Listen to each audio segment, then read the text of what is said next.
तो हेलो मेरी YouTube family, hello मेरी योगा फैमिली। जैसे कि आज है 10 मार्च 2026 और आज ये है हमारा योगा डे चैलेंज 69 का। तो हमें ये कंप्लीट करना है। जैसे कि आप देख ही रहे हो कि आज फिर से हम घर से ही योगा कर रहे हैं, क्योंकि सुबह ही मैम का मैसेज आया कि भाई किसी वजह से आज क्लास नहीं होएगी। तो फिर हमारे माइंड में तो यही था कि चलो फिर से अच्छी बात है, हमें अपनी बॉडी में इम्प्रूवमेंट करने के लिए एक और बार मौका मिल जाएगा। क्योंकि आप जानती हो क्लास में तो हम वही करते हैं जो मैडम कराती है, और जब हम खुद से करते हैं तो वो करते हैं जो हमें करना होता है।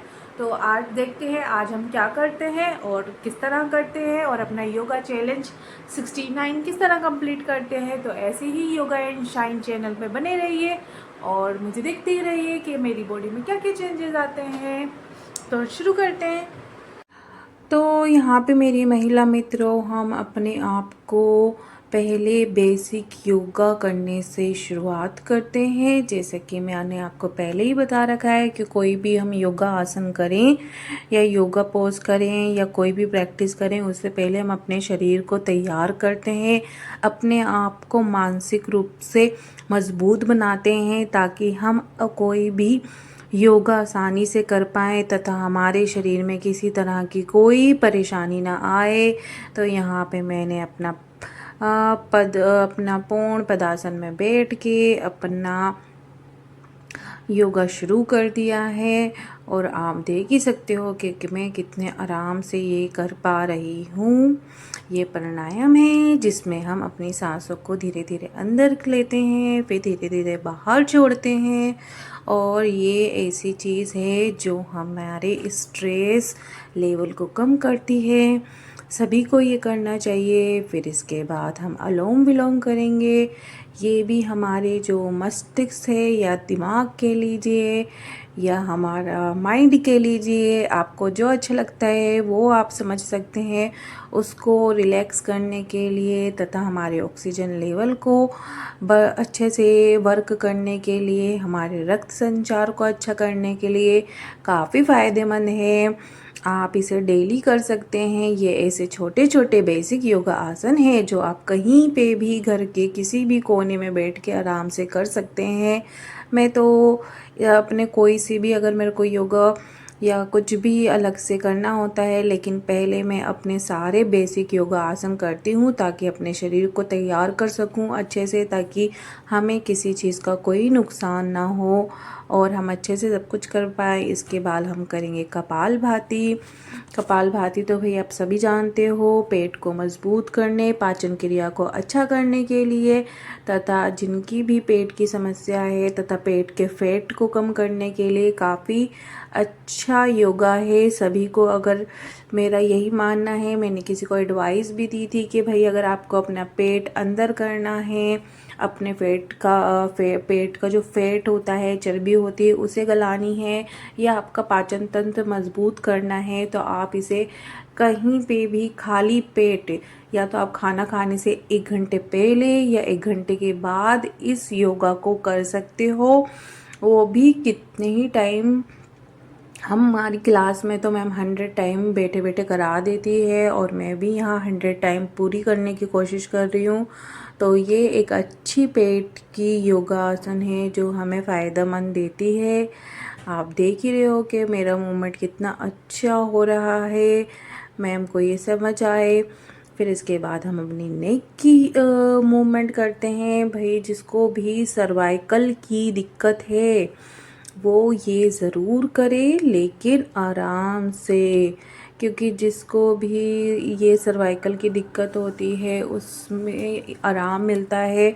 मैं मेरी महिला मित्रों पर्सनली सबको बताना चाहती हूँ कि मेरे एक्सपीरियंस से, बाकी योगा आसन तो छोड़ो, मैंने जब से ये बेसिक योगा आसन छोटे से शुरू करे हैं तो मेरे हाथों के दर्द, पैरों का दर्द, गर्दन का दर्द, ये सब दूर हो गए हैं। इनसे ही हमारे शरीर की जो छोटी छोटी नसें होती हैं वो सही हो जाती हैं तथा हमारी नसें खुल जाती हैं और उनमें रक्त संचार अच्छा होता है, या आप कह सकते हो ब्लड फ्लो इतना अच्छा हो जाता है कि आपका जो दर्द है वो नहीं रहता। क्योंकि कभी कभी हम ये इग्नोर कर देते हैं, ये छोटी छोटी चीज़ें करना, छोटी छोटी एक्टिविटी करना, उससे हमारा जो रक्त संचार है या कह लो ब्लड सर्कुलेशन है वो कहीं ना कहीं ख़राब हो जाता है। तो मैं तो यही चाहती हूँ कि मैं ऐसे ही योगा करती रहूँ और मेरे शरीर में कोई भी समस्या हो वो दूर हो जाए।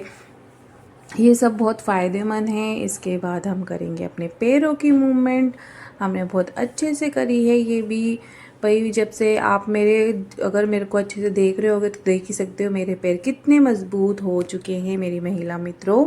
तो इसके बाद मेरी महिला मित्रों, मैंने अपने आप को फ्लेक्सिबल बनाने के लिए आज वीरभद्रासन यानी वॉरियर पोज योगा किया है, जो पैरों, कूल्हों और कंधों को मजबूत बनाना, संतुलन सुधारने और शरीर का स्टेमिना बढ़ाने वाला एक प्रमुख योगा आसन है।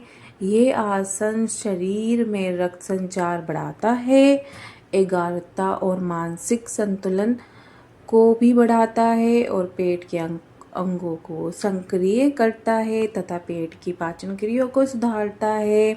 तो मैंने ये इसलिए किया क्योंकि मुझे तो भाई एक तो अपने आप को फ्लेक्सिबल बनाना है, दूसरा अपना फोकस अच्छा करना है। तो मैंने सोचा कि चलो आज वीरभद्रासन योगा करते हैं और अपने आप को फ्लेक्सिबल और हम अपनी शारीरिक शक्ति को बढ़ाते हैं। पिछली वीडियो में आपने देखा ही होगा कि मैंने जो कल किया था वो था ट्री पोज यानी वृक्षासन। वो भी एक हमारी बॉडी को संतुलित या कह सकते हो बैलेंस बनाने वाला। इसके बाद मेरी महिला मित्रों, मैंने ट्राई किया अपना फेवरेट योगा आसन डायमंड पोज। तो ये जैसे कि आप देख ही रहे हो मेरे पैर कितने मज़बूत हो गए हैं। ये घुटनों टखनों को मज़बूत बनाता है और तो रक्त संचार बढ़ाता है या ब्लड फ्लो को अच्छा करता है। और तो मैं ये इसलिए कर रही हूँ क्योंकि मुझे ये करना बहुत पसंद है। और देख ही सकते हो आप मेरी एड़ियाँ जुड़ी हुई हैं एक दूसरे से, बिल्कुल अलग नहीं होती। करते करते मैं ये काफ़ी अच्छा मेरे शरीर में इम्प्रूवमेंट हो गया है इसको कि मेरे टखने और पंजे काफ़ी मज़बूत हो गए हैं। मैं अपने आप को काफ़ी देर तक होल्ड कर पाती हूँ फिर इसके बाद मेरी महिला मित्रों, मैं आज कर रही हूँ कपोतासन, जिसे आप पिजियन पोज भी कह सकते हो, जो हमारे हिप्स को खोलने का काम करता है, हमारे शरीर को लचीलापन लाता है, तनाव कम करने के लिए एक बेहतरीन योगा आसन है ये। और मैं महिला मित्रों ये इसलिए भी कर रही हूँ क्योंकि मुझे तो अपनी बॉडी को फ्लेक्सिबल बनाना है। तो मैं कोशिश कर रही हूँ कि जहाँ तक हो सके मैं अपनी बॉडी को अच्छे से फ्लेक्सिबल बनाऊँ और ऐसे ही अच्छे योगा आसन कर सकूँ। तो इसी के साथ हमारे चैलेंज कंप्लीट होते हैं। तो इसी के साथ मेरी महिला मित्रों, मेरी योगा फैमिली, मेरी यूट्यूब फैमिली, हमारा 69 डे का चैलेंज होता है कंप्लीट, जिसे करके मैं तो थक गई हूँ। क्योंकि भाई ऐसे मतलब जो आपको फ्लेक्सिबल बनाते हैं उन योगा आसन को करना बहुत ही मुश्किल होता है यार। बहुत बैंड बजती है, हमें लगता है देखने में ये आसान है, लेकिन जिनके लिए स्टार्टिंग है लाइक मी, कि मैं एक बिगिनर हूँ, मैं अभी योगा सीख रही हूँ, लेकिन मुझे आई थिंक 2 महीने हो गए करते हुए। आप देख ही सकते हैं 69 डे का चैलेंज है। तो मेरी बॉडी में काफ़ी चेंजेस आए, फ्लेक्सिबिलिटी आई है और मुझे फ्लेक्सिबल होना है। अभी तो बहुत कुछ है, तो उसी की वजह से मैं जब भी मतलब प्रैक्टिस करने का मौका मिलता है तो मैं ऐसे ही योगा आसन करने की कोशिश करती हूँ जिससे मेरी बॉडी फ्लेक्सिबल बने और मेरी जहाँ तक हो सके मैं अच्छे से योगा करूँ। अपने मूवमेंट, हैंड के मूवमेंट और पैरों के मूवमेंट मेरे अच्छे हो सके। I hope so. मैं बिगिनर हूँ तो जो भी गलती हो उसके लिए मुझे माफ़ कर दीजिएगा। बाकी तो आप जानते ही हो हमारी योगा क्लास में क्या क्या होता रहता है। हमारे डेली योगा क्लास के व्लॉग आते ही रहते हैं, तो यूँ ही बने रहिए 365 दिन के साथ मेरे साथ और हमारे चैनल योगा एंड शाइन के साथ। कल मिलते हैं 70 डे के योगा चैलेंज में, देखते हैं आखिर कल क्या होता है। Okay bye.